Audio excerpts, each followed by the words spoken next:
Shqipëria dhe Maqedonia e Veriut janë dy vendet e para të Ballkanit Perëndimor që do të përfitojnë parafinancim sipas planit të rritjes së Bashkimit Evropian.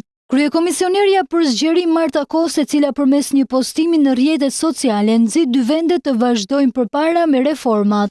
Urime Maqedonisë së Veriut dhe Shqipërisë për vendosjen e ritmit në Ballkanin Perëndimor për të marrë parafinancim sipas planit të rritjes. Kjo duhet të nxjisë zbatimin e reformave kyçe për të nxitur rritjen, për të përmirësuar jetën e qytetarëve dhe për të sjellë vendet më afër BE-s, shkruan në X Komisionerja për Fqinjësinë dhe Negociatat në Bashkimin Evropian.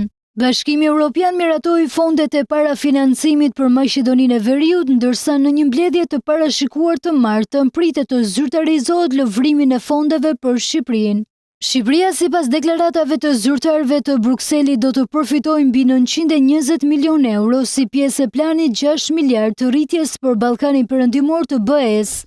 Plani i rritjes i Bashkimit Evropian për Ballkanin Perëndimor synon integrimin e përshpejtuar të rajonit në Bashkimin Evropian duke përfshirë aksesin progresiv në tregun e vetëm të BE-s.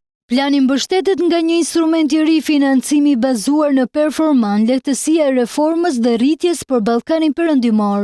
Ai përbëhet nga deri në 6 miliard euro në total për periudhën 2024-2027, nga të cilat 2 miliard euro grante dhe 4 miliard euro kredi favorizuese.